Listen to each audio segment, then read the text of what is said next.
तुंगयाननम। ओम सर्वमंगल मांगल्ये शिवे सर्वार्थ साधिके शरण्ये त्र्यंबके गौरी नारायणि नमोस्तुते। नमामि यामुनी नाथ लेखालंकृत कुंतलाम भवानी भव संतापं निर्वापन सुधानिधि। ओम जयंती मंगला काली भद्रकाली कपालिनी दुर्गा क्षमा शिवा धात्री स्वाहा स्वधा नमोस्तुते। ओम नमामि यामुनी। ओम नंदन्तु साधका सर्वे विनश्यन्तु विदूषका अवस्था शांभवी मे अस्तु प्रसन्नोऽस्तु गुरु सदा। ओंकारं बिंदु संयुक्तं नित्यं ध्यायन्ति योगिनां कामदं मोक्षदं चैव। ओंकाराय नमो नमः। अंजनी गर्भ संभूतं कपीन्द्रं सजीवोन्मुखं रामप्रिय नमस्तुभ्यं हनुमद्रक्ष सर्वदा। रामप्रिय नमस्तुभ्यं हनुमद्रक्ष सर्वदा। ओम पूर्णमदः पूर्णमिदं पूर्णात् पूर्णमुदच्यते पूर्णस्य पूर्णमादाय पूर्णमेवावशिष्यते। सदा भवानी दाहिने सन्मुख रहे गणेश।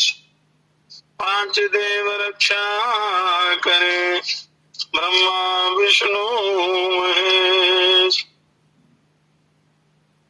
आए हैं सो जाएंगे राजा रंग फकीर।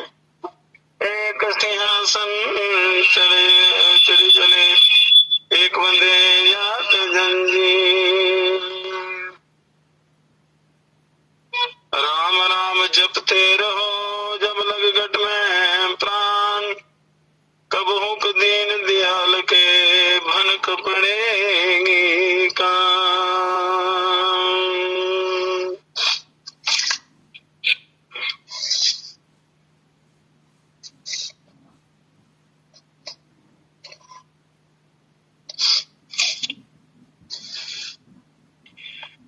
तो पुण्यात्मा एक पल का भरोसा नहीं है जीवन का, इसलिए हर समय मनुष्य को चिंतन में रहना चाहिए। संसार का काम करते हुए उस काम को भी भजन बना लेना है अपने। कहते हैं कि उनको जाने बिना कल्याण नहीं होता। कहते हैं ईश्वर को जान बंदे मालिक तेरा वही है। कर ले तू याद दिल से हर जाम वो सही है। कर ले तू याद दिल से हर जाम वो सही है। ईश्वर को जान बंदे।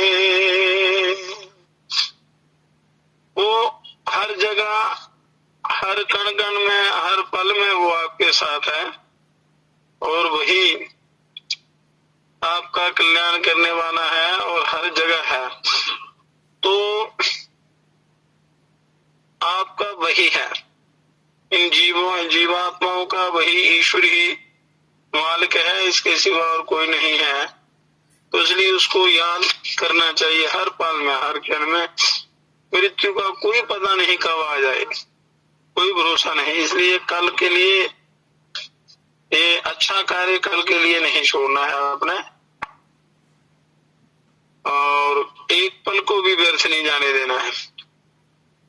भूमि अग्न पवन में सागर पहाड़ वन में उसकी सभी भुवन में छाया समा रही है। कर ले तू याद दिल से हर जाम वो सही है। ईश्वर ईश्वर को जान बंदे। उसने तुझे बनाया, जग खेल है दिखाया, क्यों फिरे भुलाया, उम्रा बिहार ही है, कर ले तू याद दिल से, हर जाम वो सही है, कर ले तू याद दिल से, हर जाम वो सही है, ईश्वर को जान बंदे। विषयों की शोण आशा, सब झूठ है तमाशा, विषयों की शोण आशा, सब झूठ है तमाशा, दिन चार का दिलासा, माया फंसा रही है, कर ले तू याद दिल से, हर जाम वो सही है, ईश्वर को जान बंदे, ईश्वर को जान बंदे, मालिक तेरा वही है, कर ले तू याद दिल से, हर जाम वो सही है, कर ले तू याद दिल से, हर जाम वो सही है, ईश्वर को जान बंदे। तो शास्त्र कहते हैं सिद्ध ऋषि मुनि, दुनिया से दिल हटा ले, प्रभु ध्यान में लगा ले, दुनिया से दिल हटा ले, प्रभु ध्यान में लगा ले, ब्रह्मानंद मोक्ष पाले, तन का पता नहीं है,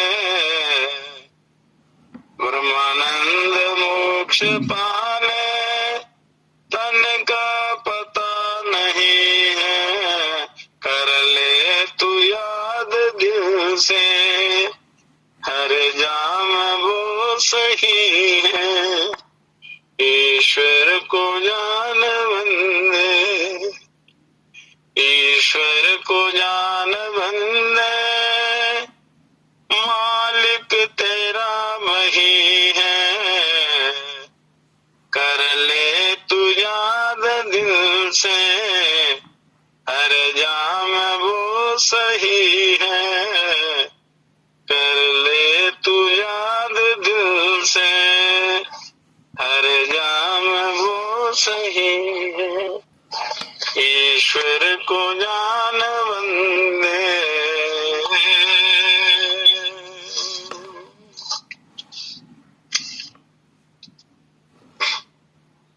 तो मनुष्य के पास समय बहुत कम है, और मनुष्य समय जो है बर्बाद बड़ी बेदर्दी से करता है, बड़ी मूर्खता से करता है, इसलिए समय को बर्बाद नहीं करना चाहिए। हर पल को, हर श्वास को आपने ईश्वर के उस चिंतन में गुजारना है। जो आप कर्म करते हैं, जो भजन करते हैं, जो भी अपने जीवन के दैनिक नित्य कर्म हैं, या अपने निर्वाह के लिए जो आप उपाय करते हैं, साधन करते हैं, या उठना, चलना, बैठना, सोना, हर पल में उसको प्रभु का ध्यान रखना है अपने, और सचेत रहना है, और समय जाया नहीं करना व्यर्थ की बातों में। तो अब आत्मज्ञान ज्ञानी की स्थिति बताते हैं कि जिसको आत्मज्ञान हो जाता है उसकी क्या स्थिति होती है। कहते हैं हम तात्मज्ञस्य धीर से खेल तो भोग लीला नाही संसार बाही के मूढ़े सह समानता। ये दिव्य ज्ञान अष्टावक्र जी जनक जी को दे रहे हैं। जो आत्मज्ञानी होता है उसकी स्थिति बता रहे हैं कि ये संभव है कि स्थित प्रज्ञ आत्मज्ञानी पुरुष भी लीला पूर्वक भोग के खेल जो है वो खेले, परंतु संसार का भार ढोने वाले मुंह के मूढ़ों के साथ उनकी कोई तुलना नहीं है। आत्मज्ञानी भी यदि लीला पूर्वक भोग के खेल खेले, पर जो संसार का भार ढोने वाले मूढ़ लोग हैं उसके साथ उसकी तुलना नहीं की जाती। ये आत्मज्ञानी की स्थिति का वर्णन कर रहे हैं।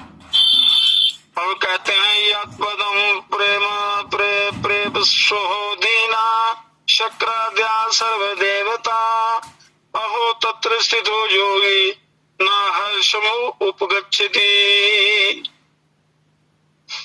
इंद्रादि सारे देवता जिस पद की प्राप्ति के लिए अत्यंत दीन रहते हैं, हर समय उसकी इच्छा करते हैं, कामना करते हैं कि हमें भी मनुष्य का जन्म मिले और हम भी साधना करके उस ईश्वर की प्राप्ति करें, पर मनुष्य जन्म के लिए वो इच्छा करते हैं मनुष्य जन्म की, क्योंकि ईश्वर की प्राप्ति इसी जन्म में हो सकती है, अन्यथा नहीं। बड़े आश्चर्य की बात है कि उसी पद पर स्थित होकर भी तत्वज्ञानी योगी को हर्ष रूप विकार नहीं प्राप्त होता। जो तत्वज्ञानी है उसको हर्ष और शोक नहीं होता, उससे परे रहता है वो, जब उसको आत्मज्ञान या तत्व ज्ञान हो जाता है। तो कहते हैं तज्जज्ञ से पुण्य पापाभ्यंस परशो हयंतर न जायते नाह्यात्काशस्य धूमेन दृश्यमानापि संगति। कहते हैं कि यद्यपि धुओं से आकाश धूमिल सा मालूम पड़ता है, धुएं से आकाश थोड़ा ढक जाता है, परंतु वास्तव में धुआं उसे स्पर्श नहीं करता, आकाश को स्पर्श नहीं कर पाता। आकाश ढका जाता है परंतु वो उसको स्पर्श नहीं कर पाता। और ऐसे ही तत्वज्ञ पुरुष का पुण्य पाप से बाहरी संबंध दिखने पर भी भीतर किसी प्रकार का संस्पर्श नहीं होता आत्मज्ञानी का। आत्मज्ञानी सदा निर्लिप्त रहता है। जिसको आत्मज्ञान हो जाता है तो इस माया के चक्कर में वो नहीं पड़ता, उसका उद्धार हो जाता है। क्योंकि ज्ञान के बिना कल्याण नहीं होता, और ज्ञान जो है स्वाध्याय से, श्रवण से, मनन से, सत्संग से आता है। तो इसलिए शास्त्रों का स्वाध्याय, संतों का संग, गुरुओं का सानिध्य बहुत ही आवश्यक है, इसके बिना कल्याण नहीं होता। अब कहते हैं आत्मज्ञानी की स्थिति का वर्णन करते हुए कहते हैं कि आत्मे वेदन जगत सर्वम ज्ञातव्येन महात्मना पदृश्य वर्तमान तन निषेधं क्षमेत कहा। कि जिस महापुरुष ने इस तत्व का साक्षात्कार कर लिया है, उस तत्व का, उस ब्रह्म तत्व का, उस ज्ञान तत्व का कर लिया है कि ये संपूर्ण जगत आत्म स्वरूप ही है, और फिर यदि वह प्रारब्ध से शिष्टानुसार बर्ताव करे तो उसे भला कौन रोक सकता है। वो तो तत्वज्ञानी हो ही जाता है, उसको कोई नहीं रोक सकता। इसलिए मनुष्य को उस तत्व ज्ञान की प्राप्ति के लिए हर समय प्रयासरत रहना चाहिए।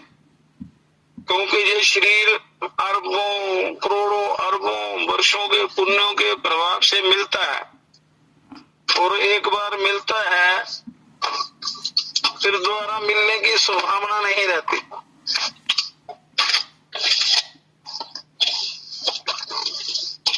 दोबारा मिले ना मिले कोई भरोसा नहीं।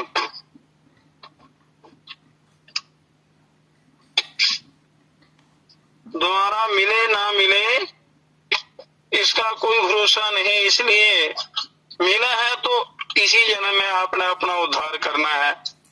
आप कहते हैं आ ब्रह्मस्त स्तंभ पर्यंते भूतग्रामे चतुर्विदे विज्ञस्य वही सामर्थ्यम इच्छा निच्छा विवर्जने। ये कहते हैं कि ब्रह्मा से तिनके तक, ब्रह्मा से लेकर तिनके पर्यंत ये 4 प्रकार के प्राणियों में एकमात्र तत्व पुरुष को ही, तत्व पुरुष ही सदा सर्वदा रहता है, और वही सबके अंदर उसी परम ब्रह्म परम परमात्मा की ही शक्ति है। उसकी ये शक्ति है कि वह इच्छा और अनिच्छा दोनों का त्याग कर सके। और विषय जीव तो इच्छा का त्याग नहीं कर सकते। विषय जीव जो होते हैं, जो विषय भोगों में लिप्त रहते हैं, संसार के भोगों की जिनको इच्छा होती है, तो उनको लालसा विश्व में रहती है, तो वो ये नहीं कर सकते, वो अपना कल्याण त्याग नहीं कर सकते। वो फंसे रहते हैं माया के चक्र में, संसार की रंग बिरंगी वस्तुएं देखकर उसमें लिप्त हो जाते हैं। और निर्विकल्प समाधि जो है, असंप्रज्ञात समाधि, असंप्रज्ञात, एक संप्रज्ञात समाधि होती है, फिर एक असंप्रज्ञात समाधि होती है। तो असंप्रज्ञात समाधि की निष्ठा में तत्पर योगी अनिच्छा का परित्याग नहीं कर सकते। निष्काम स्वरूप में स्थित केवल तत्वज्ञ ही भावनात्मक दोनों स्थितियों को प्रतीति मात्र जानता है। यही इच्छा अनिच्छा का त्याग है। और यदि ऐसा मनुष्य कर लेता है तो परम कल्याण को प्राप्त होता है। क्योंकि जो निर्विकल्प समाधि की निष्ठा होती है उसमें तत्पर योगी अनिच्छा का परित्याग नहीं कर सकते। निष्काम स्वरूप में स्थित केवल तत्वज्ञ ही, तत्वज्ञ पुरुष ही, क्योंकि तत्व ज्ञानी ही उस भावात्मक दोनों स्थितियों को प्रतीति मात्र जानता है। और यही क्या है, इच्छा और अनिच्छा का त्याग है। तो तत्वज्ञ मनुष्य ही इनका त्याग कर सकता है, दूसरा नहीं। अब कहते हैं आत्माद्वयम् कश्चित् जानाति जगदीश्वरम् यद्वेति तत्सुकुरुते न भयम् तस्य कुत्रचित्। कोई बिरला पुरुष ही, अरबों खरबों में कोई एक व्यक्ति ही आत्मा और ब्रह्म की एकता को जानता है। वो जानता वही है जो गुरुओं के शरण में जाता है और उनकी आज्ञा अनुसार अपना जीवन चलाता है। इसलिए वह सब कुछ कर सकता है, उसे कहीं भी कोई भय नहीं होता है।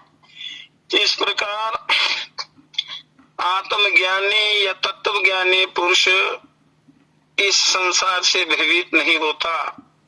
जीते जी वो उस परिपूर्ण ब्रह्म परमात्मा को प्राप्त कर लेता है। और वो उसके लिए प्रयत्न करना पड़ता है, कर्तव्य कर्म करना पड़ता है, पुरुषार्थ करना पड़ता है। केवल बातों से नहीं, सुनना है या पढ़ना है, उस पर फिर अभ्यास करना है, अमल करना है, तभी आप कल्याण को प्राप्त हो सकता है। तो यो तत्व ज्ञानी जो है वही इच्छा अनिच्छा का त्याग कर सकता है, वही विश्व भोगों को त्याग कर सकता है और वही उस आत्मानंद को प्राप्त कर सकता है। अब कहते हैं कि ये होगी आत्मज्ञानी की स्थिति।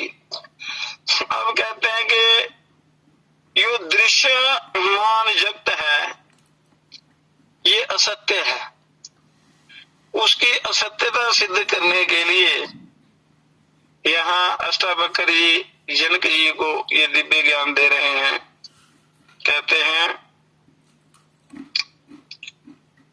नाते संगो अस्ति केनापि के शुद्ध सिक्तो मिच्छसि संकात विलयं कुर्वन्नेमेव लयं वज्र, कि किसी भी वस्तु के साथ तुम्हारा तादात्म्य नहीं है, आत्मा की एकता नहीं है।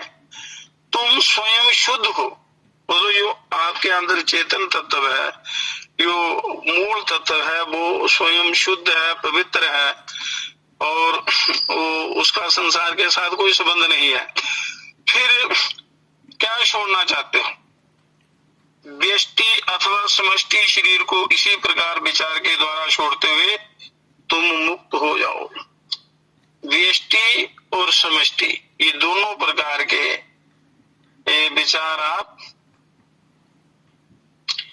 दोनों विचार द्वारा इन दोनों शरीरों को छोड़ दो और मुक्त हो जाओ। अगर इनमें बंधे रहोगे तो कल्याण नहीं होगा। अब कहते हैं उदेति भक्तो विश्वम बारिधोर्वे बुद्बुदा इति ज्ञात वीक महात्मानमेव लयं वज्र। जैसे समुद्र से बुलबुले उठते हैं, वैसे ही तुमसे ये दृश्य पदार्थ उदय हो रहे हैं। इस आत्मा से ही, इसकी परछाई से ही ये सारे पदार्थ पैदा हो रहे हैं, जैसे समुद्र से बुलबुले उठते हैं। इस प्रकार एकमात्र आत्म सत्ता को ही जानकर तुम मुक्त हो जाओ। बोलो, जो चिंता आपको सताती है, चिता की तरह मनुष्य दिन रात जलता रहता है, विश्व भोगों की प्राप्ति के लिए प्रयत्न करता रहता है। प्राप्त हो जाए तो उनको भोगने में दुख, और अगर ये प्राप्त होकर चले जाएं वापस तब भी दुख, और जो परापास में नहीं है उनकी प्राप्ति की इच्छा ये भी जलाती है। इसलिए इन सब का त्याग करके आप परम शांति को प्राप्त हो जाओ, उस तत्व ज्ञान को प्राप्त करो, उसी से कल्याण होता है। ये संसार जो है ये असत्य है। अब इसकी असत्यता सिद्ध कर रहे हैं। प्रत्यक्षम आप्य वस्तु आदित्य विश्वम नासितल्य हेतु रज्जु सर्पा व्यक्तमेव लयं वज्र, कि यद्यपि जगत प्रत्यक्ष दिख रहा है, जो संसार जो पदार्थ आपको दिखाई देते हैं, जो दृश्यमान संसार है, तथापि तुम्हारे शुद्ध स्वरूप में इसका अस्तित्व नहीं है। जो आपका शुद्ध स्वरूप है, परम पवित्र जो आत्म तत्व है, उसमें इसका लेश मात्र भी कोई संबंध नहीं है, कोई अस्तित्व नहीं है। ये तो ब्रह्मवर्ष रज्जु में सर्प के समान दिखने वाला है। जैसे दूर पड़ी हुई रस्सी में सर्प का भ्रम हो जाता है, रज्जु में सर्प। जब तक आपको ये ज्ञान नहीं हो जाता कि ये रस्सी है, तो तब तक उस सर्प का जो है भ्रम रहता है, सर्प का भय रहता है। जब जानकारी हो जाती है कि ये रस्सी है, सर्प नहीं है, तो वो भय भ्रम जो है वो दूर हो जाता है। तो ये भ्रमवश रज्जु में सर्प के समान दिखने लगा है, ऐसा निश्चय करके तुम मुक्त हो जाओ, अपने आप को इन बंधनों से हटा लो, आनंद स्वरूप हो जाओ। अब कहते हैं कि सम दुख सुख पूर्णम अशानैराश्यो सम जीवित मृत्यु सन्नेवमेव लयं ब्रज। तुम पूर्ण हो, तुम पूर्ण हो, पूर्ण ब्रह्म हो। तुम ये जानकर कि सुख दुख आशा निराशा और जीवन मृत्यु समान ही है, ऐसा समझकर तुम मुक्त हो जाओ। बोलो, व्यर्थ के झंझटों में अपना जीवन बर्बाद मत करो। तो ये सब ज्ञान आता है अच्छी संगति से, स्वाध्याय से, और वो जो ब्रह्म ज्ञानी तत्व ज्ञानी पुरुष हैं उनकी शरण में जाने से। अब कहते हैं आत्मा और प्राकृतिक जगत की समानता का अनुभव। आत्मा और ये दृश्यमान जो संसार है, इसकी समानता का जो अनुभव है वो बताते हैं। कहते हैं कि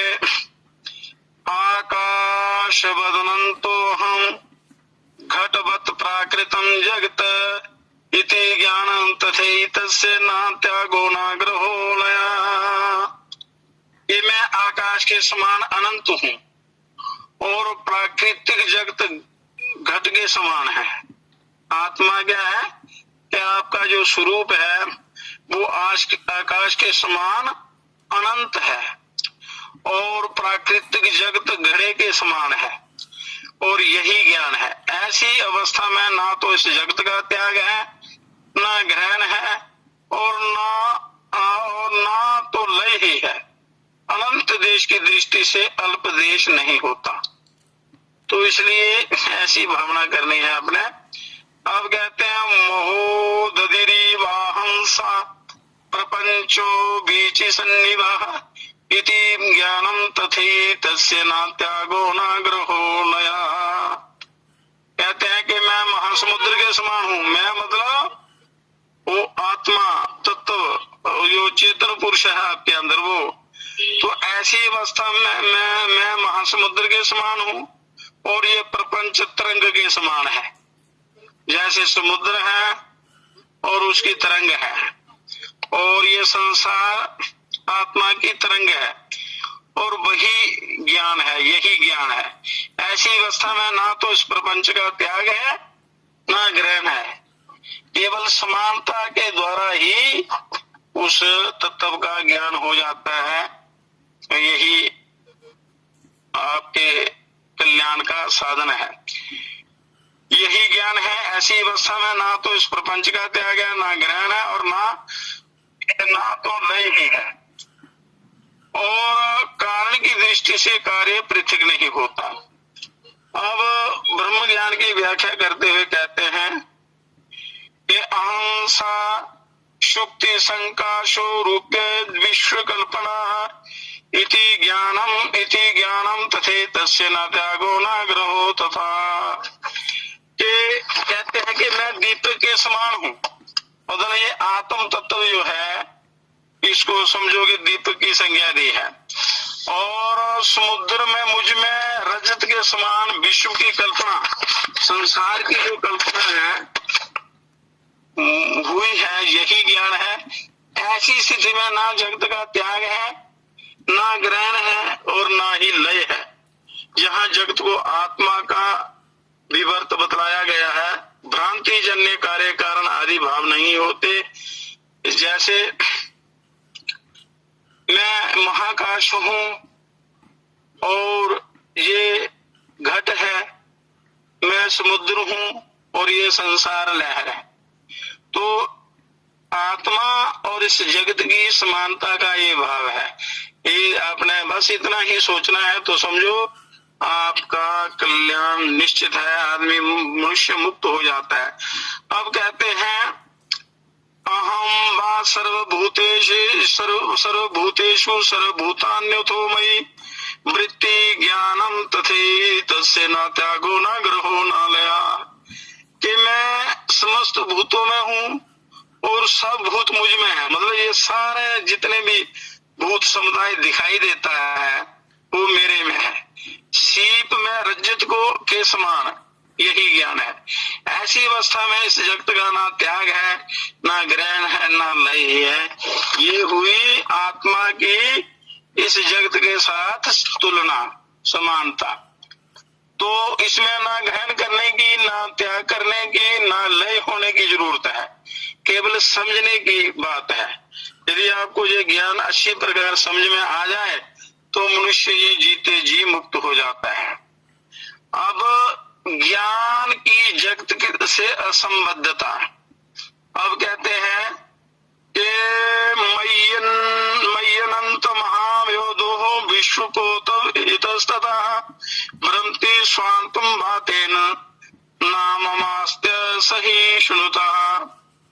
कि मुझ अनंत महासमुद्र में ये आत्मा जो है आत्म स्वरूप जब आत्मज्ञान होता है, आत्मा का अनुभव होता है, तो इतना मनुष्य को समझना है कि मुझ अनंत महासमुद्र में मन की वायु से प्रेरित होकर जगत रूप नौका इधर उधर घूमती रहती है, इससे मुझे कोई चिढ़ नहीं है।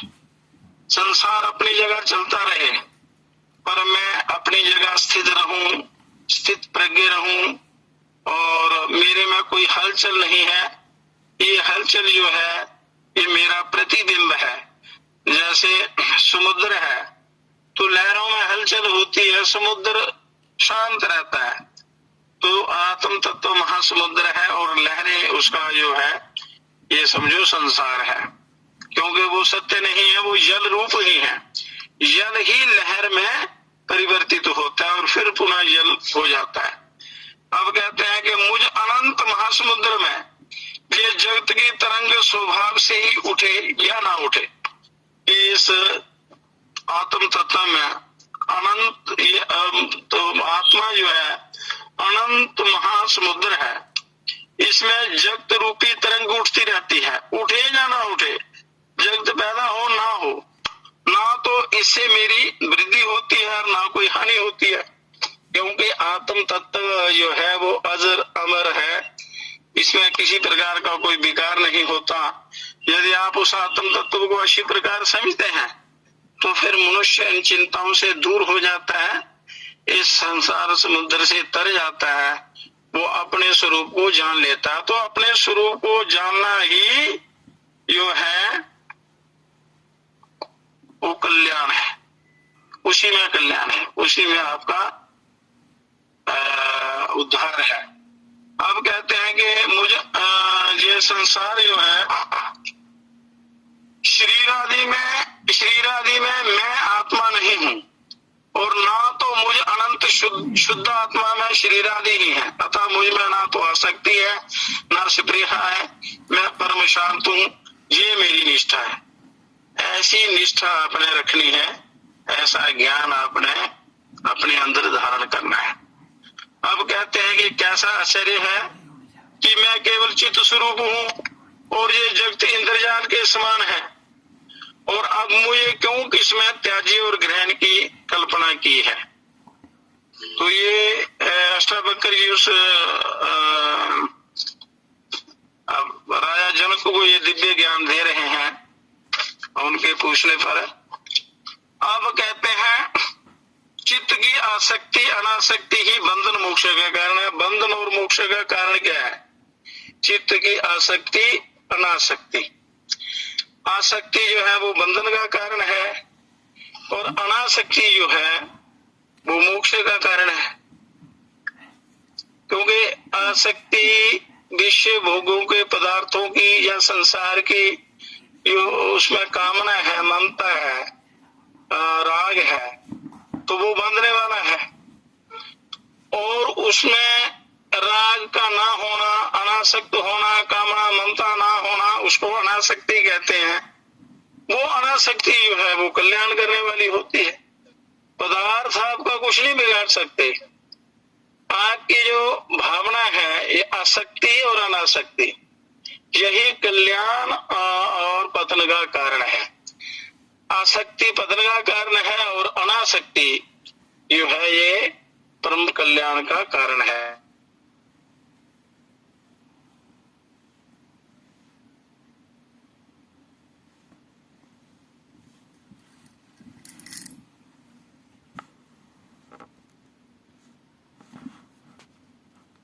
शोचति किंचित मुंचति गृहणाति किंचित दृश्यति कुप्यति।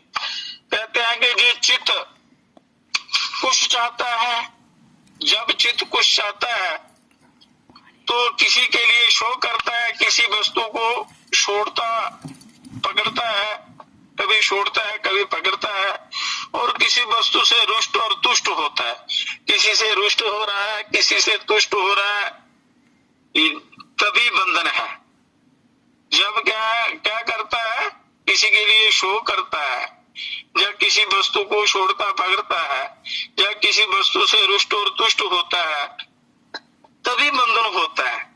ये बंधन का कारण है। चित्त की जो आसक्ति है ये बंधन का कारण है। वो आसक्ति क्या है उसका वर्णन कर रहे हैं। कहते हैं जब चित्त चाह शोक त्याग ग्रहण हर्ष और रोष से रहित होता है तभी मुक्ति होती है। मुक्ति कब होती है? तदा मुक्तिर्यदा चित्तं न वांछति न शोचति न मुंचति न गृह्णाति न हृष्यति न कुप्यति। ये मुक्ति कब होती है? जब चित्त चाह शोक त्याग ग्रहण हर्ष और रोष से रहित हो जाता है, इन चीजों से परे हो जाता है, तभी मुक्ति होती है। अब कहते हैं तदा बंधो जदा चित्तं सक्तं कस्यापि दृष्टिषु तदा मोक्षो जदा चित्त मस्तके सर्व दृष्टिषु। जब चित्त किसी दृष्टि में आसक्त है, इन्हीं दृष्टियों में आसक्त है, तब बंधन है। और जब चित्त किसी भी दृष्टि में आसक्त नहीं है तब मोक्ष है।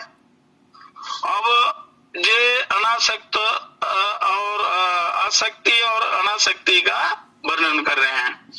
कहते हैं जदा नाहम तदा मोक्षो जदा हम बंधनम तदा मत वेति हे लिया किंचमाहम गृहाणम विमुंचमा।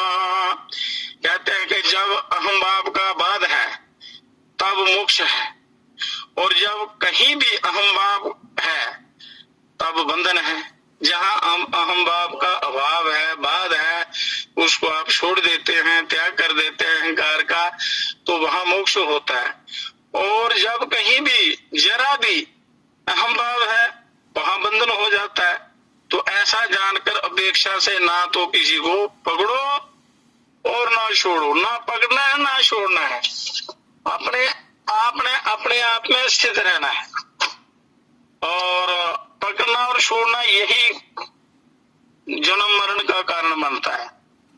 अब कहते हैं, अब अष्टावक्र जी राजा जनक जी को कहते हैं कि हे जनक, वासना ही सुख दुख आदि द्वंद्वों का कारण है। सुख और दुख क्यों होते हैं? ये वासना के कारण होते हैं। कहते हैं वासना ही सुख दुख का कारण है। वासना वक्तृता कृते च द्वंद्वानि कदा शांतानि कस्य वा एवं ज्ञाते निर्वेदाद भव त्याग परोव्रति। कहते हैं ये किया और ये नहीं किया, ये द्वंद्व कब किसके शांत हुए हैं? ये द्वंद्व कब शांत हुए हैं? कभी किसी के शांत नहीं होते। ये किया ये नहीं किया से मनुष्य सोचता रहता है। ऐसा जानकर निर्वेद से त्याग परायण हो जाओ। कोई व्रत मत लो।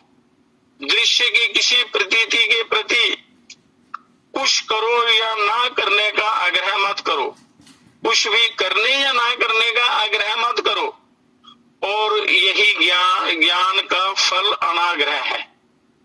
तो यही कल्याण का साधन है। अब कहते हैं कस्यापि तात धनस्य लोक चेष्टावलोकनात् जीवेत इच्छा बुभुक्षा च भूत्सोपशंगता। हे तात, अष्टावक्र कहते हैं कि हे तात, कोई बिरला ही धन्य महापुरुष ऐसा होता है, कोई बिरला ही, जिसकी लोगों के रंग ढंग देखकर जीने की, भोगने की और जानने की इच्छाएं शांत हो गई हैं। कर्तव्य प्रातव्य ज्ञातव्य आदि ज्ञानी को नहीं रहते। ये जितने भी इच्छाएं हैं ये सारी शांत हो जाती हैं।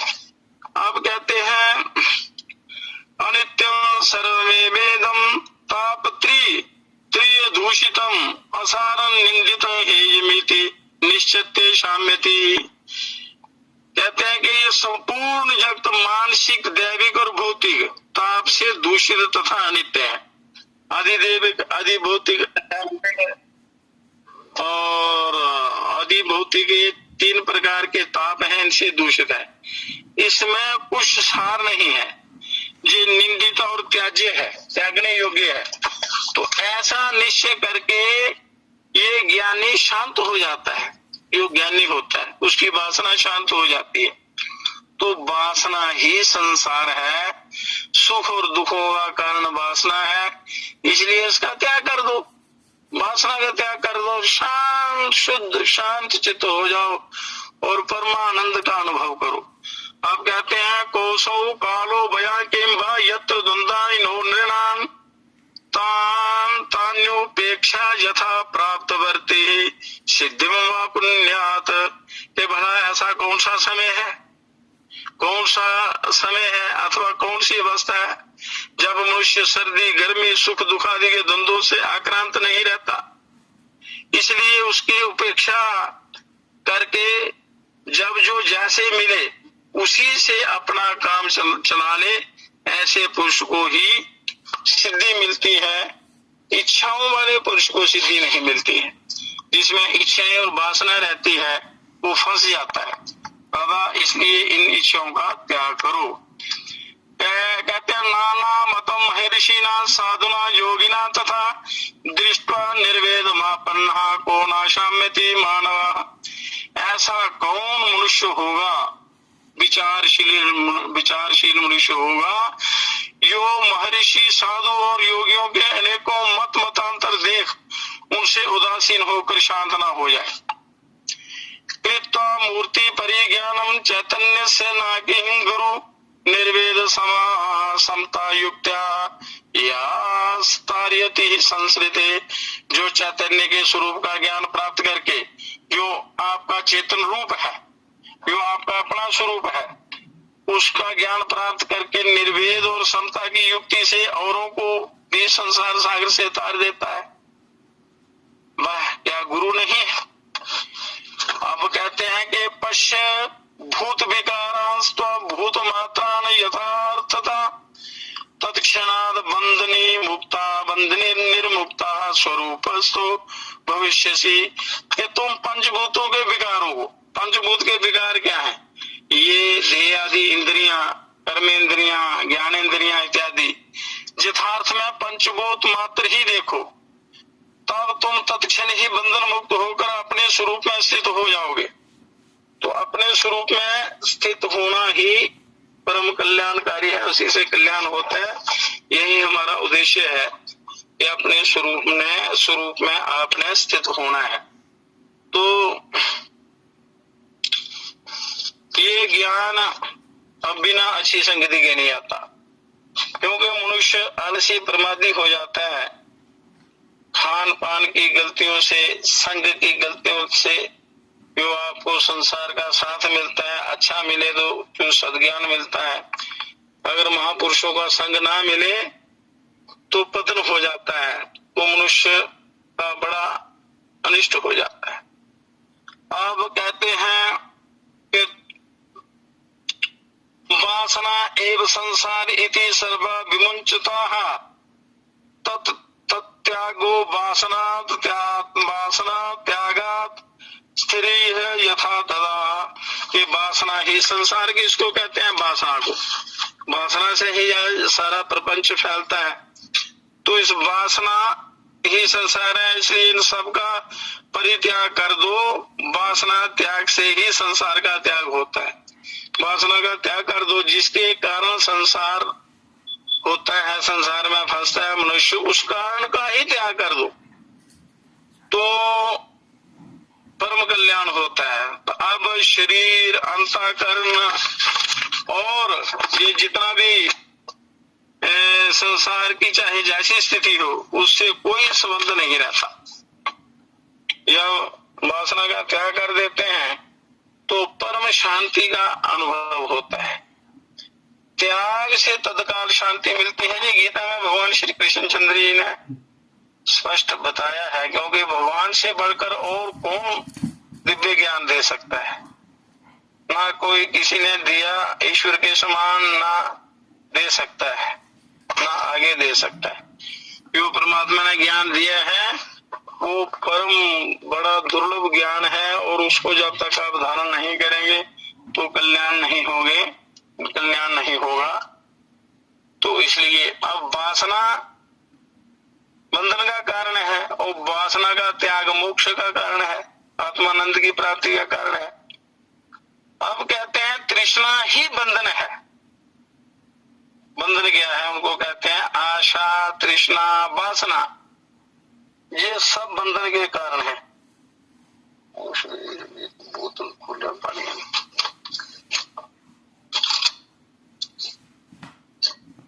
ये बैरी के समान है, महाबैरी है तृष्णा। अब कहते हैं कि विहाय, अब कहते हैं कि आशा और तृष्णा और वासना का त्याग। संसार, ये पदार्थ तो आपको बांध नहीं सकते। संसार का जितना भी दृश्य जगत है, आपके अंदर जो आशा तृष्णा वासना कामना ममता इत्यादि है, ये बांधने वाली है, ये बांधने वाली है। अब कहते हैं कि विहाय बैरिणं काममर्षं क्षणार्थं संकलम धर्ममप्येत यो हेरियतुं सर्वत्र नादरं कुरु। कि अपने शत्रु, आपके जो परम शत्रु हैं, 5 शत्रु हैं, काम, भोग और अनर्थ, संकुल अर्थ तथा इन दोनों के कारण धर्म को भी छोड़कर सर्वत्र उपेक्षा का भाव रखो। धर्म की भावना रखो। बाकी इन सब काम भोग आदि इनका त्याग करो, इनसे उपेक्षा रखो। ये शत्रु बात समझकर इनसे उपेक्षा रखो। अब कहते हैं मित्र, जमीन, धन, महल और स्त्रियां, उत्तराधिकार आदि संपत्तियां, ये सब स्वप्न और इंद्रियाल के समान 3 या 5 दिन की वस्तु है। ये 3 या 5 दिन की वस्तु है। ये पिंजरा पुराना तेरा होत जात है, दिल 4-5 घड़ी व पल की बात है। ब्रह्मानंद तेरे संग ये सदा नहीं रहना, ये कभी अपने साथ नहीं रहना है। सोहम सोहम सोहम सदा बोल रही मैं ना, होता है अष्टपहर यही वेद का कहना। ये जितने भी जमीन, धन, महल, माड़ियां, स्त्री, बंधु इत्यादि जितने भी हैं, ये 4-5 दिन के हैं, इंद्रियाल के समान है, स्वप्न के समान है। और ऐसा देखो और समझो, इसको देखना है, समझना है, मन में अपने विचार करना है। इनसे कोई द्वेष नहीं करना, उपेक्षा भाव रखना है, उपेक्षा भाव रखना है, अपेक्षा रखनी है। इनसे क्या, मित्र, जमीन, धन, महल, स्त्रियां, उत्तराधिकार आदि संपत्तियां, ये सब स्वप्न और इंद्रियाल के समान है, 5 दिन की वस्तु है। ऐसा देखो और समझो, तो फिर आपके मन को सही ज्ञान होगा। कहते हैं यत्र यत्र भवे तृष्णा संसार विद्ये तब तत्र वै प्रौढ़ वैराग्यम आश्रित्य बीत तृष्णा सुखी भव। कि यहाँ तृष्णा है, यहाँ तृष्णा है, यहाँ वासना है, वहीं संसार है, ऐसा जानो। संसार कहाँ है? जहाँ आशा तृष्णा वासना है, वहीं पर संसार है। और प्रौढ़ वैराग्य का आश्रय लेकर तृष्णा को छोड़ दो और सुखी हो जाओ, निश्चिंत हो जाओ। भगवान अर्जुन भगवान से कहते हैं कि हे प्रभु, ये मन बड़ा कठिन है, दुष्कर है, बड़ा चंचल है, ये वश में नहीं आता, ये आशा तृष्णा वासना के वशीभूत हो जाता है, इसका कोई उपाय नहीं है। तो भगवान कहते हैं निश्चय ये मन बड़ा दुष्कर है, बड़ा कठिन है, इसको जीतना समुद्र को सुखाने के समान है। समुद्र को सुखाना आसान है, पर मन को वश में करना बड़ा मुश्किल है। पर अभ्यास और वैराग्य के द्वारा इसको वश में मनुष्य कर सकता है, और इसको वश में किए बिना कल्याण नहीं होता, नहीं तो ये भड़का देता है संसार। ये आशा तृष्णा वासना का शिकार होकर गलत दिशा में ले जाता है। तो इसलिए इसका त्याग कर दो, तृष्णा का त्याग कर दो, वैराग्य का सहारा लो। वैराग्य के बिना त्याग नहीं होता। तो इनमें अगर विश्व में आप दोष देखेंगे तो इनसे वैराग्य होगा और आपका कल्याण होगा। अब कहते हैं कि केवल तृष्णा ही बंधन है और उसके नाश का ही नाम मोक्ष है, तो संसार में अनासक्त होते ही बार बार कृतकृत्यता और आनंद की उपलब्धि होने लगती है।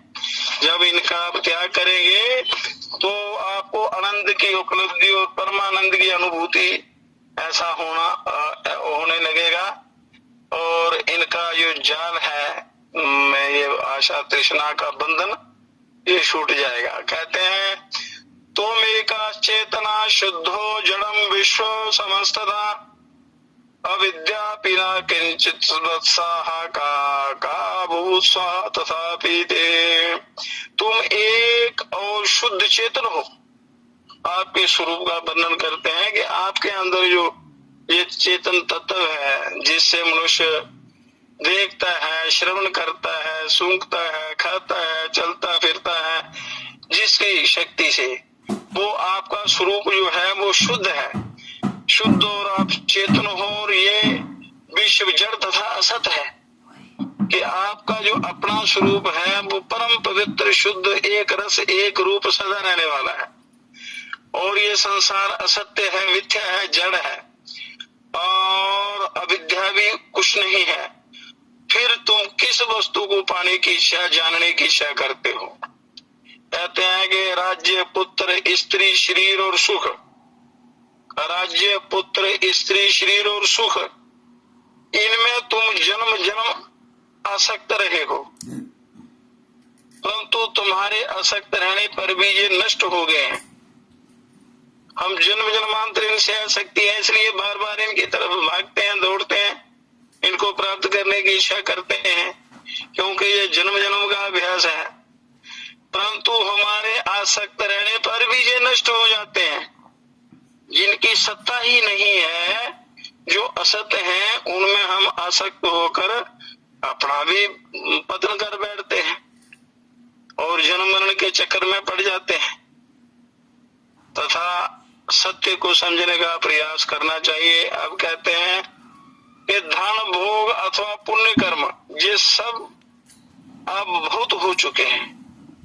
बस करो, इस संसार के घोर जंगल में इन साधनों से मन को शांति नहीं मिलेगी। जितनी जरूरत होती है, आवश्यकता है, उतना कर लिया है, इसमें ज्यादा मत फंसो और अपने स्वरूप को जानने का प्रयत्न करो।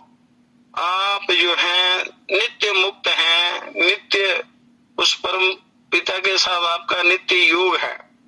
पर आशा तृष्णा वासना के जाल से आप ये जो ज्ञान है आपका स्वरूप है वो ढक चुका है।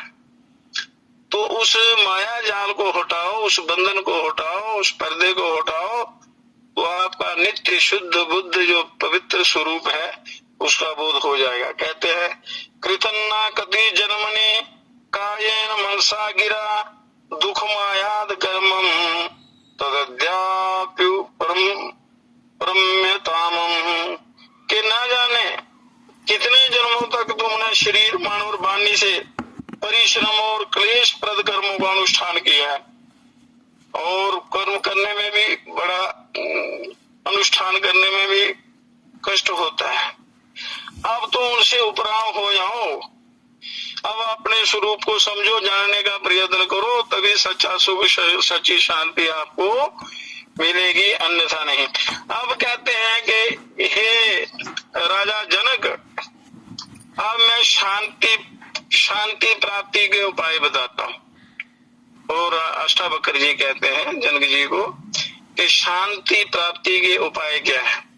अब कहते हैं भाव विकाराश स्वभावादिति निश्चय निर्विकारो गत कलेशा सुखे न कोपशाम्यति। कहते हैं कि भाव से अभाव और अभाव से भाव रूप विकार स्वभाव से ही होते रहते हैं। जो ऐसा निश्चय कर लेता है वह विकार और क्लेशों से मुक्त हो जाता है, क्लेशों से परे हो जाता है और उसे अनायास ही शांति प्राप्ति होती है। अनायास अपने आप परम शांति गहरा अनुभव होता है। बोलो असली ज्ञान को मनुष्य ग्रहण करे, प्राप्त करे, सही रास्ता अपनाए तो कल्याण हो जाता है, परम शांति मिलती है। कहते हैं ईश्वरः सर्वनिर्माता निहान्य इति निश्चय अंतर्गलित सर्व आशा शांता क्वापि न सज्जते है कि ईश्वर ही सबका निर्माता है, सबका निर्माण करता है, दूसरा कोई नहीं। जो ऐसा निश्चय कर लेता है उसकी सारी आशाएं भीतर ही गल जाती हैं। जब ईश्वर पर आप सब सौंप देते हैं, विश्वास करते हैं, निष्ठा करते हैं, और सत्य भी है निष्ठा किए बिना कल्याण भी नहीं होता, तो क्या होता है कि आपकी सारी आशाएं अंदर ही जल जाती हैं, वह शांत हो जाता है और उसकी कहीं भी आसक्ति नहीं रहती है। तो ये शांति का उपाय है। अब अगला उपाय कहते हैं आपदा संपदा काले देवा देवेति निश्चय तृप्ता स्वस्थेन्द्रिय हो नित्य नित्य न वांछति न शोचति के समय पर आपत्तियां और संपत्तियां दैव प्रारब्ध से होती हैं। मतलब आपने जो पूर्व जन्म में कर्म किए हैं, कर्मों के अनुसार आपको संपत्तियां, आपत्तियां, विपदाएं, अच्छी स्थिति, बुरी स्थिति सब आपके प्रारब्ध के अनुसार होती हैं। प्रारब्ध क्या है? जो आपने पहले कर्म किए हैं उनका फल अपने आप मिलता है। ऐसे ने जो निश्चय कर लेता है वह सदा तृप्त रहता है। वो अच्छी या बुरी परिस्थिति में सुखी दुखी नहीं होता, सम रहता है और आनंद में रहता है। कहते हैं उसकी इंद्रियां सदा स्वस्थ रहती हैं, ना तो वह प्राप्ति की इच्छा करता है और ना तो नष्ट वस्तु के लिए शोक करता है, ना जो वस्तु आपके पास नहीं है उसकी इच्छा भी नहीं करता, और जो वस्तु प्राप्त होकर नष्ट हो चुकी है उसके लिए भी चिंता नहीं करता। वो शांत रहता है, उसी को परम शांति मिलती है। इसी प्रकार का शोक नहीं करता। अब कहते हैं सुखे दुखे जन्म मृत्यु देवा देवेति निश्चय साध्य दर्शी नरायासा कुर्वन्न पे न लिप्यते। सुख दुख और जन्म मृत्यु दैव से ही होते हैं। सुख दुख जन्म और मृत्यु ये आपके कर्मानुसार होते हैं, दैव से प्रारब्ध से होते हैं। जो ऐसा निश्चय कर लेता है उसको उसकी दृष्टि में साध्य कुछ नहीं रहता, उसको अपने आप वो ब्रह्म की प्राप्ति हो जाती है। उसे परिश्रम नहीं होना, उससे परिश्रम नहीं होता, और कर्म करने पर भी वह लिप्त नहीं होता। यदि कर्म भी करता है ऐसा विचार जो रखता है वो कर्मों में लिप्त नहीं होता, इसलिए कर्म उसको सुखी दुखी नहीं कर सकते। आया कहते हैं चिंत्या जायते दुखम नान्य थे निश्चय तया हीना सुखी शांता सर्वत्र गलित शिविर। इस संसार में चिंता से ही दुख होता है। दुख किससे होता है? चिंता से। चिता के समान मनुष्य चिंता के द्वारा जलता है, अन्यथा नहीं, अन्यथा कोई दुख नहीं होता। जिसने ऐसा निश्चय कर लिया है वह चिंताहीन साधक सुखी और शांत हो जाता है। उसको कहीं भी स्पृहा नहीं होती, राग नहीं होता, द्वेष नहीं होता, कोई आशा नहीं होती, कोई तृष्णा नहीं, वासना नहीं, और शुद्ध शांत और आनंद में वो रहता है, उसको परम शांति मिलती है। नाम अब कहता है जिसको शांति मिलती है वो कहता है ना देहो ना में देहो बोधो हमिति निश्चय कैवल्य में संप्राप्तो ना समत्व कृतम कृतम। ना मैं देह हूँ ना मैं देह हूँ ना देह मेरा है, मैं तो शुद्ध बोध स्वरूप हूँ। जिसको ऐसा निश्चय हो जाता है तो उसे मानो कैवल्य की प्राप्ति हो गई। वह इस बात का स्मरण नहीं करता कि मैंने क्या किया और क्या नहीं किया, वो केवल आत्मानंद में लीन रहता है। क्योंकि ये शरीर आत्मा नहीं है, आत्मा और शरीर अलग अलग है। आत्मा परमात्मा का अंश है और शरीर संसार का अंश है। आत्मा और संसार के इस संबंध से ये शरीर बनता है, जड़ चेतन के संबंध से। कहते हैं आ ब्रह्म स्तंभ पर्यंत महमेवेति निश्चय ही निर्विकल्प शुचि शांता प्राप्त विनिवृता। के ब्रह्मा से लेकर तिनके तक सब मैं ही हूँ। और ऐसा जिसका निश्चय है वह संकल्प विकल्प से रहित हो, पवित्र और शांत हो जाता है। प्राप्ति और प्राप्ति दोनों में वह निश्चिंत रहता है। वो परम कल्याण को प्राप्त होता है, उसके लिए कोई बंधन नहीं है। अब कहते हैं अनेक आश्चर्यों से परिपूर्ण ये संसार कुछ भी नहीं है। ऐसा जिसका निश्चय है उसकी सारी वासनाएं भस्म हो जाती हैं और निर्वाण ही निर्वाण है। इस प्रकार शांत हो जाता है, परम कल्याण हो जाता है। ये शांति के उपाय हैं। अन्यथा मनुष्य चिंता रूपी चिता में जलता रहता है और व्यर्थ में ही अपना जीवन बर्बाद कर देता है। इसलिए कहते हैं कि मनुष्य को ये आपके अंदर जो वासना है, आशा है विषयों की या तृष्णा है, संसार की जो इच्छा है, संसार की ओर जो हमारा आकर्षण है, वही बंधन का कार्य है।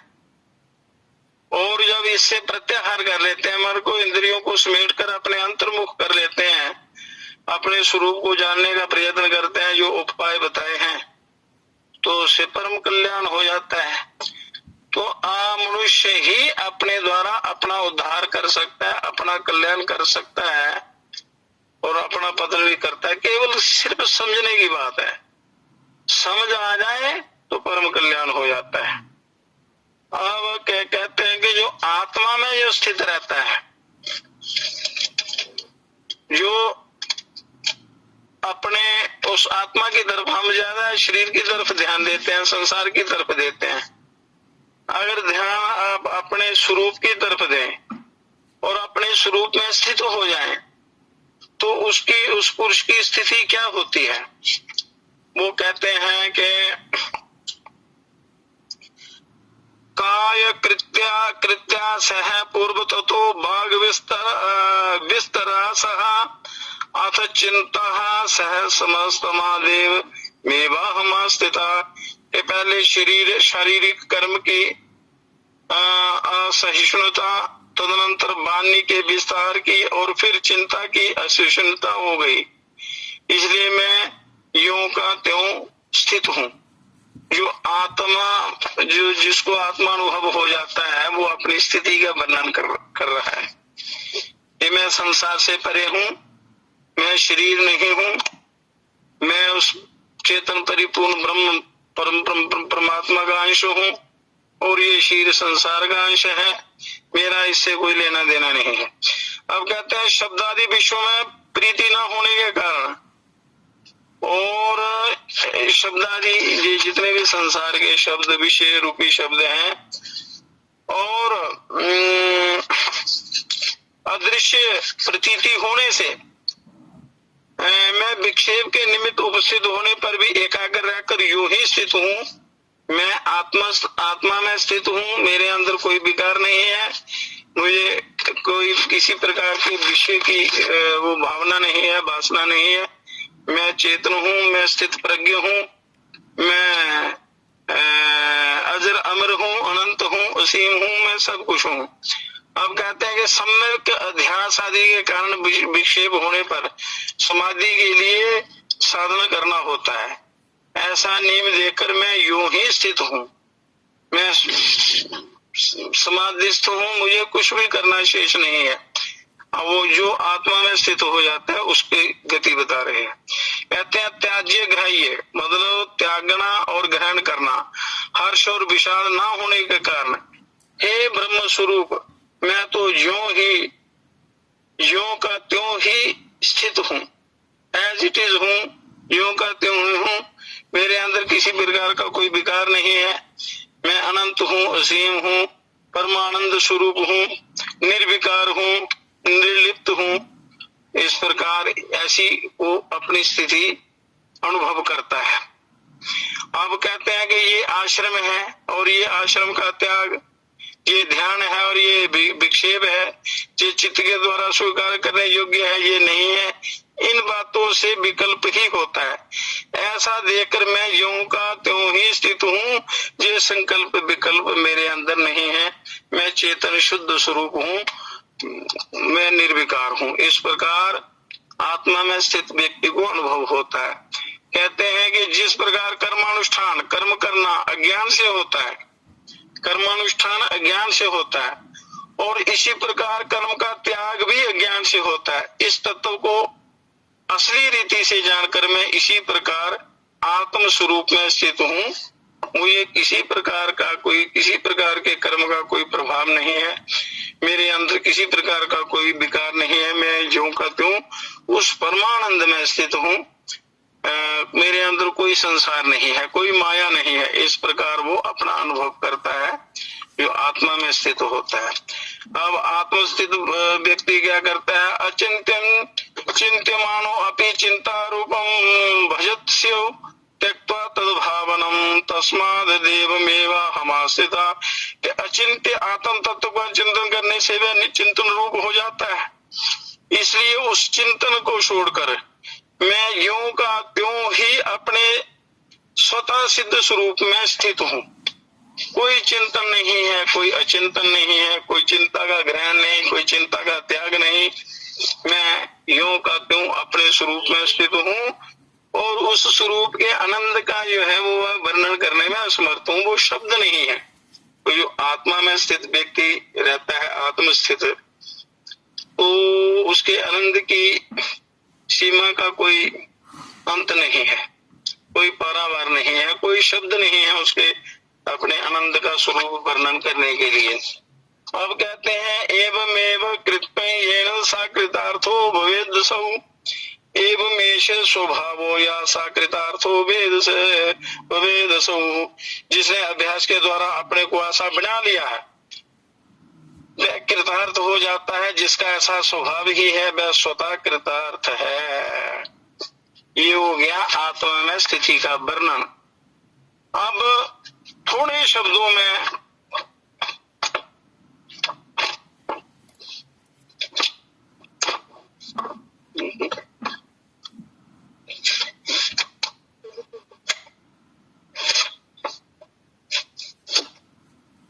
कोई हमें अब कहते हैं कि स्वरूप स्थिति का आनंद।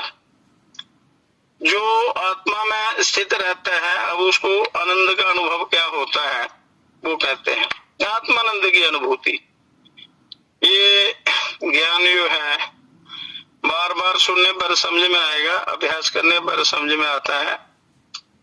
एक बार श्रीमद् भगवद गीता का अच्छी प्रकार श्रवण कर लेना चाहिए, फिर किसी भी ग्रंथ की समझ बड़ी अच्छी प्रकार से आती है। अब कहते हैं कि आत्मा के सिवाय अन्य कोई वस्तु है ही नहीं। अब ये आत्मज्ञान की बात है, पर लोगों का कहानियों में ज्यादा या दृष्टांत या कहानियां, जो भौतिक दृष्टांत कहानियां, रसीली कहानियां इत्यादि, उनमें मन उनका रमता है, क्योंकि वो आत्मा की तरफ नहीं जाते हैं। वो बाहरी आनंद या बाहरी सुख की अनुभूति का अनुभव करते हैं। तो वो उनको थोड़ा समझ शायद कम आता हो, पर जब इसकी समझ लगना शुरू हो जाती है तो सुनते ही आत्मानंद की अनुभूति होती है, और वो सारे जितने भी झूठे प्रपंच हैं ये छूटने लगते हैं और आत्मानंद का अनुभव होने लगता है। तो इसलिए जो आत्म जिज्ञासु हैं, अपने स्वरूप को जानने के जिज्ञासु हैं, तो वो इस भाषा को समझ सकते हैं और धीरे धीरे सब समझ सकते हैं।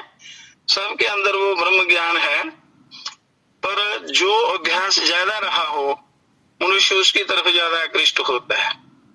पर जो वास्तविक चीज है, वास्तविक ज्ञान है, या वास्तविक जो रास्ता है, मार्ग है कल्याण का, उसको प्राप्त किए बिना कल्याण होता नहीं है। इसलिए कई जन्म लग जाते हैं।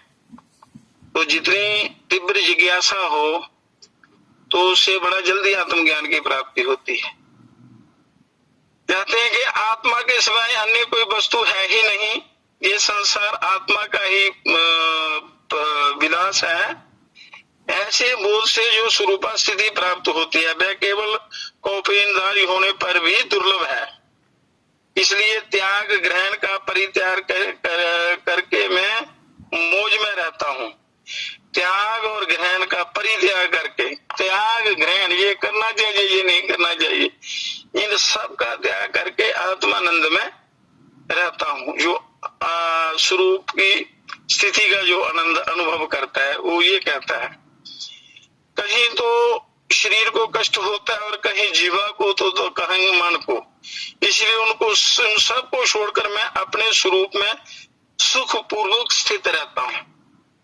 जो ध्यान में रहता है उसको संसार के जितने भी शूल हैं या दुख है या कष्ट है या विघ्न है, ये उसको दुखी नहीं कर सकते। उस आत्मा में स्थित, स्वरूप में स्थित व्यक्ति को शरीर अंतःकरण आदि के द्वारा किया हुआ कर्म वस्तुतः कुछ नहीं है, ऐसा निश्चय करके जब जो कर्तव्य सामने आता है उसे करके मैं मौज में रहता हूँ कि मेरे सामने जो कर्तव्य कर्म आता है उसको करके ईश्वर आज्ञा का पालन करते हुए शास्त्रों के अनुसार उस पर चलते हुए मैं अपने मौज में रहता हूँ, उनमें मैं लिप्त नहीं होता हूँ। ये स्वरूप में स्थित व्यक्ति का अनुभव होता है, आत्मा आनंद का अनुभव। आप कहते हैं कर्म का संकल्प करो या उसके त्याग का संकल्प करो, ये दुराग्रह तो देहाभिमानी साधे के लिए होता है और ना मुझसे किसी का संयोग है ना तो वियोग है, इसलिए मैं सुख पूर्वक रहता हूँ। जो आत्मा में स्थित रहता है उसको कोई किसी से लेना देना नहीं होता, आत्मानंद में रहता है। कहते हैं स्थिति गति अथवा शयन से मेरा कोई लाभ नहीं है ना तो हानि है। आत्मा का सोना जागना खाना पीना इत्यादि इनसे मेरा कोई लेना देना नहीं, और इसलिए उठते बैठते सोते मैं अपनी मौज में रहता हूँ। उठते बैठते सोते वो आत्मानंद में रहता है। इसलिए कहते हैं उठते बैठते सोते जागते उनका चिंतन करना है, उनका ध्यान करना है। ध्यान का मतलब अपने आप में आपने स्थित रहना है हर समय, उसको भी आत्मानंद की अनुभूति होती है। तो अब कहते हैं कि ना सोने से मेरी कोई हानि है ना परिश्रम करने से कोई लाभ है, इसलिए हानि और लाभ की बुद्धि का परित्याग करके मैं मौज से रहता हूँ। जो कर्म सामने आए शास्त्रानुसार उसको करता हूँ बिना किसी कामना के। कहते हैं जगत के किसी भी पदार्थ में स्थिति में ये सुख है ये दुख है ऐसा नियम नहीं है। ये बात मैंने बार बार देख ली है, इसलिए शुभ और अशुभ, हित और अहित, अच्छे और बुरे बुद्धि का त्याग करके मैं मौज में रहता हूँ। ऐसा वो आत्मा में स्थित व्यक्ति आनंद अनुभव करता है। अब अगली कथा है आत्मज्ञानी अवधूत पुरुष की स्थिति। जो आत्मज्ञानी अवधूत होता है, जिसको आत्मज्ञान सच्चा सही ज्ञान प्राप्त होता है, उसकी क्या स्थिति होती है, तो इसकी कथा कल करें। तो आज का सत्संग यही समाप्त करते हैं। जो इच्छा हाँ जी, मैं जो इच्छा प्रभु की नहीं, जो आपकी इच्छा, मैं इच्छा अनिच्छा से रहित हूँ। आप लोगों की इच्छा है, जो आप लोगों की इच्छा है, तो चलो ये थोड़ा 4 ही श्लोक है, ये बता ही देता हूँ। ठीक है महाराज, बताइए। कि 14 लोग हैं तो 14वां प्रकरण है ये। हाँ जी, हाँ जी। अब कहते हैं कि आत्मज्ञानी अवधूत पुरुष की स्थिति, जो आत्मज्ञानी अवधूत होता है उसकी स्थिति। कहते हैं कि प्रकृत्या शून्य चित्त हो जा प्रमादाद भाव भावना निद्रतो बोधिता एवं खीन संसरणो ही साहा, कि जिसका चित्त स्वभाव से ही शून्य है, मतलब शून्य में जो रहता है, विषय चिंतन रहित, विषयों का चिंतन बिल्कुल त्याग करके जो रहता है, और जो उपेक्षा पूर्वक विषयों में इस तरह बरत लेता है कि मानो कोई गाड़ी नींद से जगाया हुआ पुरुष आलस से भरे शरीर से काम कर रहा हो, ऐसा पुरुष संसार से रहित हो जाता है। अब कहता है कब ध्यानानि कब मित्राणि को वे विशुद्ध स्वा को शास्त्रं को चा विज्ञान जदा में गलिता स्पृहा, कि जब मेरी स्पृहा ही नष्ट हो गई और अब धन क्या, मित्र क्या, और मेरे लिए विश्व रूप लुटेरे भी क्या, मेरे लिए शास्त्र क्या और विज्ञान भी क्या है। आत्मज्ञानी जो अवधूत है। अब कहता है कि साक्षी पुरुष को जो ईश्वर विज्ञाते साक्षी पुरुषे परमात्मनि चेश्वरे नैराश्य बंध मोक्षोचाना चिंता मुक्ति ममा। कहते हैं साक्षी पुरुष को जो ईश्वर और परमात्मा से अभिन्न है, साक्षी पुरुष को जो पुरुष और परमात्मा से अभिन्न है, जान लेने पर जब बंध और मोक्ष दोनों की अवस्था नष्ट, आस्था नष्ट हो गई, तब मुझे मुक्ति के लिए क्या चिंता हो सकती? कोई चिंता नहीं। वो ये अवधूत योगी की स्थिति होती है। अब कहते हैं अंतर विकल्प शून्य से बहि स्वचंदचारिणा भ्रांति सेव दास्तादृशा एवं ज्ञानते। कि जो भीतर से विकल्प शून्य है, विकल्प किसी प्रकार का संकल्प विकल्प नहीं होता, और बाहर से भ्रांत पुरुष के समान सुषंद आचरण करता है, उसकी उन अनिर्वचनीय अवस्थाओं को वैसे लोग ही जानते हैं। ये अवधूत पुरुष की स्थिति होती है। वो इस चक्कर से सदा सर्वदा परे रहता है, उसको कोई लेना देना नहीं होता है संसार सागर से। आप कहते हैं मोक्ष का मार्ग और अद्वैत निरूपण कि मोक्ष का जो मर्म है, असली जो ज्ञान है, गहरा ज्ञान है, और अद्वैत निरूपण। अद्वैत क्या है, द्वैत क्या है और अद्वैत क्या है, इसका निरूपण और मोक्ष का मर्म जो इसको जान लेता है, उसको फिर इस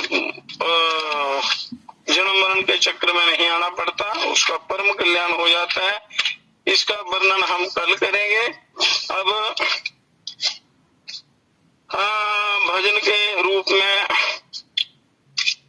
इसका उपसंहार करेंगे। तो ईश्वर से यही प्रार्थना करनी है, ईश्वर तू दीन बंधु हम दास हैं तुम्हारे, अपनी दया नजर से सब दोष हर हमारे, ईश्वर तू दीन बंधु। कहते हैं ये प्रार्थना करने से बड़ा ज्यादा काम हो जाता है मनुष्य। ईश्वर बड़ी कृपा करते हैं। हम मान है जाने तुझ रूप को न जाने,